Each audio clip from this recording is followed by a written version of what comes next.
Welcome back another fresh weekly market analysis video. चलिए बात करते हैं ऑल ओवर जो पूरा वर्ल्ड मार्केट का क्या व्यू पॉइंट है, हम लोग इसी वीडियो में बात करेंगे।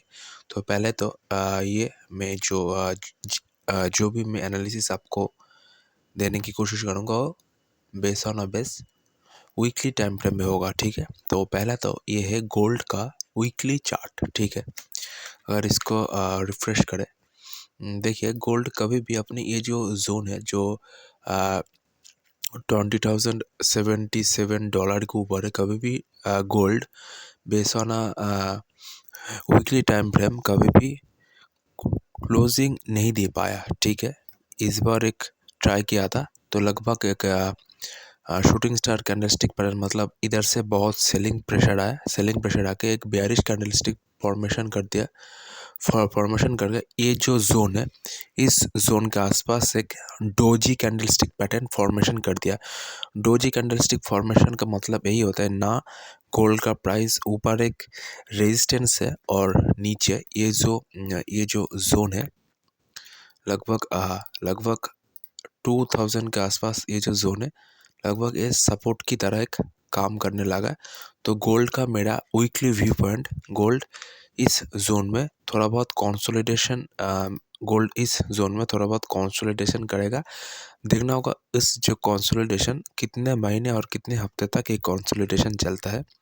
फ्रेश अगर कोई भी सेलिंग करना है तो लगभग ये जो स्विंग लो है, इसको अगर लाइन चार्ट प्लॉटिंग किया जाए, देखिए ये जो स्विंग लो है, कभी भी इस स्विंग लो के नीचे डेली टाइम फ्रेम या फिर 4 आवरली टाइम फ्रेम कभी भी क्लोजिंग दे देता है, तो लगभग इस जोन के नीचे गोल्ड का एक फ्रेश स्विंग ट्रेड हम लोग इनिशिएट कर सकते हैं, ठीक है। तो गोल्ड के बाद हम लोग बात करेंगे सिल्वर का।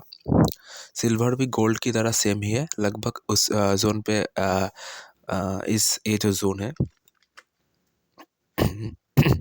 ये जो जोन है इस जोन को रेजिस्टेंस की तरह एक्ट कर रहा है। एक्ट करके इधर एक कंसोलिडेशन फेस सिल्वर इधर दिखा सकता है। तो गोल्ड और सिल्वर का यही एक वीकली एनालिसिस, वीकली एक व्यू पॉइंट मैं आपको दे चुका। तो उसके बाद हम लोग बात करेंगे बीटीसी, जो बिटकॉइन का वीकली बेसिस पे बिटकॉइन लगभग अपने जो स्विंग लो टूट के नीचे गया था, लगभग इसी जोन, ये जो जोन है इसी जोन के आसपास बिटकॉइन ट्रेड कर रहा है। देखना होगा एक मेजर सा एक रेजिस्टेंस जोन है और पीओसी जोन पे भी आ रहा है बिटकॉइन। तो देखना होगा इस जोन के आसपास बिटकॉइन क्या प्राइस एक्शन फॉर्मेशन करता है। तो उसके बाद हम लोग बात करेंगे DXY, मतलब डॉलर इंडेक्स का प्राइस मूवमेंट। देखिए डॉलर इंडेक्स एक बेयरिश मोमेंटम, एक बेयरिश फेस के होने के बाद ये जो वीकली बेसिस पे एक डिमांड जोन है, इस जोन के आसपास एक बुलिश रैली देके अपना ये जो पीओसी जोन है, ये जो ऑर्डर ब्लॉक, ये जो पीओसी जोन है, पीओसी जोन को रिस्पेक्ट देके अपना ये जो प्राइमरी जो ट्रेंड है, जो बियरिश ट्रेंड, उस बियरिश ट्रेंड को इधर कॉन्फर्मेशन दे दिया और इक्विलिब्रियम के आसपास भी है, ऑन वीकली बेसिस अपने इक्विलिब्रियम के आसपास है। तो इधर से मेरा डॉलर इंडेक्स भी इधर से साइडवेज होगा और गोल्ड और जो सिल्वर का मैंने एक व्यू पॉइंट आपको दे दिया। तो देखना होगा दिसंबर के जो मंथ और जनवरी का फर्स्ट हफ्ता, देखना होगा गोल्ड और DXY मतलब डॉलर इंडेक्स थोड़ा बहुत साइडवेज जा सकता है, ठीक है। तो उसके बाद हम लोग बात करेंगे निफ्टी का। निफ्टी देखिए अपने ऑल टाइम हाई को ब्रेक करके मतलब लाइफ टाइम हाई बना रहा है, जो 21,000 के आसपास, 21,456 के आसपास है। तो मेरा निफ्टी और बैंक निफ्टी में कोई भी ट्रेड आइडिया नहीं है। इधर से मैं एक अच्छा खासा एक कंसोलिडेशन, अच्छा खासा एक प्राइस को पुल बैक अगर लेता है, अगर प्राइस पुल बैक के लिए मैं इधर वेट करूँगा। कोई भी मेरे को जल्दबाजी नहीं है, कोई भी ट्रेड करने की जल्दबाजी नहीं है। लगभग ये अपने ऑल टाइम हाई पे है, ऑल टाइम हाई पे मतलब लाइफ टाइम निफ्टी कभी भी इधर इस हाई पे नहीं इस हाई पे नहीं गया तो लगभग अपने लाइफ टाइम हाई के आसपास है। इधर कोई भी स्विंग ट्रेड, कोई भी ट्रेड इनिशिएट मत कीजिए। इधर से क्या पता, इधर से अगर अच्छा खासा स्विंग पुल बैक अगर मिलता है जो लगभग 20,252 के आसपास है, जो पीओसी जोन भी है, मतलब पॉइंट ऑफ चेंज जोन भी है, और इंटरनल बीओएस भी है, ब्रेक ऑफ स्ट्रक्चर भी है। लगभग ये जो जोन है, इस जोन के आसपास निफ्टी कभी भी अपने एक मेजर सा पुल बैक लेने की अगर लिए आता है तो हम लोग इस जोन के आसपास एक स्विंग ट्रेड एक्टिवेट करेंगे, ठीक है। तो निफ्टी और बैंक निफ्टी में कोई भी ट्रेड आइडिया नहीं भी, मैं कोई भी ट्रेड एक्टिवेट नहीं करूँगा। तो उसके बाद हम लोग बात करेंगे बैंक निफ्टी। बैंक निफ्टी की तरह से भी कोई भी ट्रेड इधर एक्टिवेट नहीं होगा अगर पीओसी जोन अगर एक मेजर पुल बैक लेता है। पुल बैक इस जोन के आसपास जो जोन है 46,300 से लेकर 500, इस जोन के आसपास अगर पुल बैक लेता है, पुल बैक होने के बाद ही फ्रेश स्विंग ट्रेड एक्टिवेट होगा। तो उसके बाद हम लोग बात करेंगे डाउ जोन्स लगभग अपने लाइफ टाइम हाई को ब्रेक कर चुका है, जो लगभग 2022 का जो लाइफ टाइम हाई है, जो लगभग इधर से 36,952 को सक्सेसफुली ब्रेकआउट करके 37,000 का जो जोन है लाइफ टाइम हाई को ब्रेकआउट कर चुका है, और वीकली बेसिस पे बहुत ही एक किंग साइज कैंडलस्टिक फॉर्मेशन इधर कर चुका है। तो डाउ जोन्स इधर से अपने बुलिश रैली को क्या कंटिन्यूएशन करेगा? अगर कंटिन्यूएशन करता है तो हम लोग ऑल ओवर इंडियन मार्केट तो बुलिश ही है, और इस रीज़न के लिए हम लोग निफ्टी और बैंक निफ्टी और भी स्ट्रॉन्ग हो जाएगा। तो उसके बाद हम लोग देखेंगे नैस्डैक, जो अमेरिकन आईटी इंडेक्स है। अमेरिकन आईटी इंडेक्स भी अपने ये जो स्विंग लो टूट के नीचे गया था, इस जोन के आसपास ट्रेड करने की कोशिश कर रहा है। इस जोन को क्या रेजिस्टेंस लेके नीचे पुल बैक लेता है, इस जोन के आसपास दिखना होगा। निफ्टी आईटी मतलब नैस्डैक का क्या प्राइस एक्शन, क्या प्राइस पैटर्न बना रहा है, ठीक है। तो S&P 500 भी अपने ऑल टाइम हाई को ब्रेकआउट नहीं कर पाया आईटी के लिए शायद। तो देखना होगा इस हफ्ते जो अपने ऑल टाइम हाई है, ऑल टाइम हाई को क्या ब्रेकआउट कर सकता है, क्या कंसोलिडेशन कर सकता है, देखना होगा। उसके बाद हम लोग बात करेंगे शंघाई कॉम्पोजिट। तो ओस्ट परफॉर्म मतलब बहुत ही ख़राब इंडेक्स है, चाइना का हाल बहुत ख़राब है। हैंग शेंग जो इनका इंडेक्स है वो भी लाइफ टाइम लो के आसपास है। शंघाई भी अपने लाइफ टाइम लो के आसपास है। उसके बाद बात करेंगे ऑस्ट्रेलियन 200, मतलब ऑस्ट्रेलिया का जो इंडेक्स है। ऑस्ट्रेलियन इंडेक्स भी निफ्टी बैंक निफ्टी की तरह इतना ज़्यादा बुलिश नहीं है। Dow Jones, Nifty bank Nifty, Nasdaq इतना बुलिश है मतलब, लेकिन ऑस्ट्रेलियन जो इंडेक्स है बहुत ही साइडवेज है, ये अंडर परफॉर्मेंस है।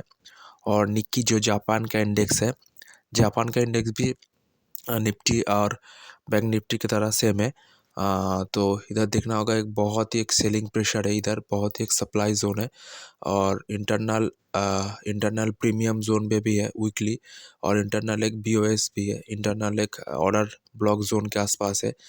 देखना होगा इस जोन के नीचे अगर निक्की क्लोजिंग देता है तो निक्की एक साइडवेज है। अगर ये जोन के नीचे कभी क्लोजिंग देता है तो लगभग हम लोग निफ्टी में एक ये जो बुलिश रैली था इसको कंसोलिडेशन होकर एक एकोमुलेशन फेज में, एक डिस्ट्रीब्यूशन फेज में है निक्की, और इस डिस्ट्रीब्यूशन फेज को अगर ब्रेक डाउन करता है तो हम लोग एक बेयरिश रैली हम लोग देख सकते हैं, ठीक है। उसके बाद यूके 100 जो लगभग फिफ्टी मतलब लंदन का इंडेक्स है, वो भी साइडवेज है, मतलब कुछ ज़्यादा है नहीं, मतलब रेजिस्टेंस जोन के आसपास है। रेजिस्टेंस ये जो जोन है, इस जोन को रिस्पेक्ट कर रहा है, ठीक है। तो उसके बाद हम लोग बात सैस जो पेरिस का इंडेक्स भी ठीक ठाक है, और यूरोपियन 50 भी अपने लाइफ टाइम हाई को ब्रेकआउट कर चुका है। डैक्स तो अगर यूरोपियन मार्केट में सबसे ज़्यादा जो स्ट्रॉन्गेस्ट इंडेक्स है और डैक्स है, जो जर्मन का इंडेक्स है, जर्मनी का जो इंडेक्स है सबसे ज़्यादा स्ट्रॉन्गेस्ट इंडेक्स है यूरो जोन पे, ठीक है। उसके बाद हम लोग बात करेंगे ब्रेंट ऑयल। मतलब कच्चे तेल का जो भाव है लगभग लाइफ टाइम लो के आसपास है। लाइफ टाइम लो नहीं, सॉरी, अपने वीकली बेसिस पे एक मेजर डिमांड जोन के आसपास है। देखना होगा इधर से एक है हैमर कैंडलस्टिक पैटर्न भी शो कर दिया। तो इसी हफ्ते कच्चे तेल का भाव में थोड़ा बहुत प्राइस अपवर्ड की तरह जा सकता है, ठीक है। तो ये था एक अच्छा खासा एक weekly basis analysis video, top down approach मैंने दे दिया। वीकली मतलब वर्ल्ड मार्केट का पूरा व्यू मैंने आपको दे दिया। उसके बाद हम लोग बात करेंगे fresh to swing trading stock मैंने आपके लिए स्कैन करके निकाला है, उसका एंट्री पॉइंट एग्जिट पॉइंट हम लोग देखेंगे। तो पहला जो स्टॉक का नाम है सेल है, स्टील अथॉरिटी ऑफ इंडिया। देखे वीकली बेसिस पे अच्छा खासा वॉल्यूम मिला है, और volume candle king size candle का ब्रेकआउट भी इधर कर चुका है। मैं इसको हटा देता हूँ। और अच्छा खासा वीकली बेसिस पे लगभग देखिए स्टील अथॉरिटी ऑफ इंडिया अपने ये जो जोन है, इस जोन को ब्रेकआउट कर चुका है। ब्रेकआउट करके लगभग अगर इसका वॉल्यूम देखें और ये जो कैंडल फॉर्मेशन करा, इसका विजिबिलिटी देखिए, और ये जो वॉल्यूम देखिए, वॉल्यूम भी है, प्राइस एक्शन भी सपोर्ट कर रहा है। और ये जो जोन है इसके ऊपर एंट्री नहीं करना, ठीक है। इसको डेली टाइम फ्रेम में जाओ, डेली टाइम फ्रेम में देखना 20 एक्सपोनेंशियल मूविंग एवरेज का सपोर्ट किधर बनता है। अगर इस जोन में अगर सपोर्ट बनता है, लगभग ये जो जोन है 100 के आसपास, 102 तक अगर रिटेस्ट करने आया, मैं पाथ इंडिकेटर से आपको दिखाने की कोशिश कर रहा हूँ। एक ब्रेकआउट हुआ, ब्रेकआउट है, रिटेस्ट करके अगर ऊपर जाता है, ये जो जोन है, ये जोन फ्रेश बाइंग जोन होगा हमारे लिए, ठीक है। तो steel authority of India buying above 100, इस जोन के आसपास पुल बैक लेने के बाद फ्रेश बाइंग करना, जो बाइंग जोन होगा 104 के ऊपर होगा। तो उसके बाद हम लोग बात करेंगे जेएम फाइनेंशियल, जो मेरा दूसरा स्विंग ट्रेडिंग स्टॉक है। वीकली बेसिस पे जाता हूँ, बेसना वीकली बेसिस देखिए, वीकली टाइम फ्रेम में प्राइस एक्शन भी सपोर्ट कर रहा है और वॉल्यूम भी सपोर्ट कर रहा है। इसको डेली, इसके बाद इसको डेली करना है। डेली करने के बाद ये जो जोन है, मैंने प्लॉटिंग किया, जो 97 से लेकर 94 से लेकर 95 का जो जोन है, इस जोन के आसपास कभी भी रिटेस्ट करके कभी भी ये जो जोन है, इस जोन के आसपास देखना होगा स्मार्ट मनी क्या एकोमुलेशन कर रहा है, स्मार्ट मनी क्या बाइंग कर रहा है। अगर इस जोन के आसपास स्मार्ट मनी बाइंग करता है, कोई भी बुलिश प्राइस एक्शन फॉर्मेशन इस जोन के आसपास शो होता है, तो इस जोन के आसपास फ्रेश बाइंग होगा। तो पहला तो सेल है स्टील अथॉरिटी ऑफ इंडिया, और दूसरा है जीएम फाइनेंशियल, ठीक है। तो thank you guys for watching, hope you like the video. अगर इस तरह से short and crispy weekly analysis आपको चाहिए, तो चैनल को सब्सक्राइब कर देना और वीडियो को शेयर कर देना। Thanks for watching.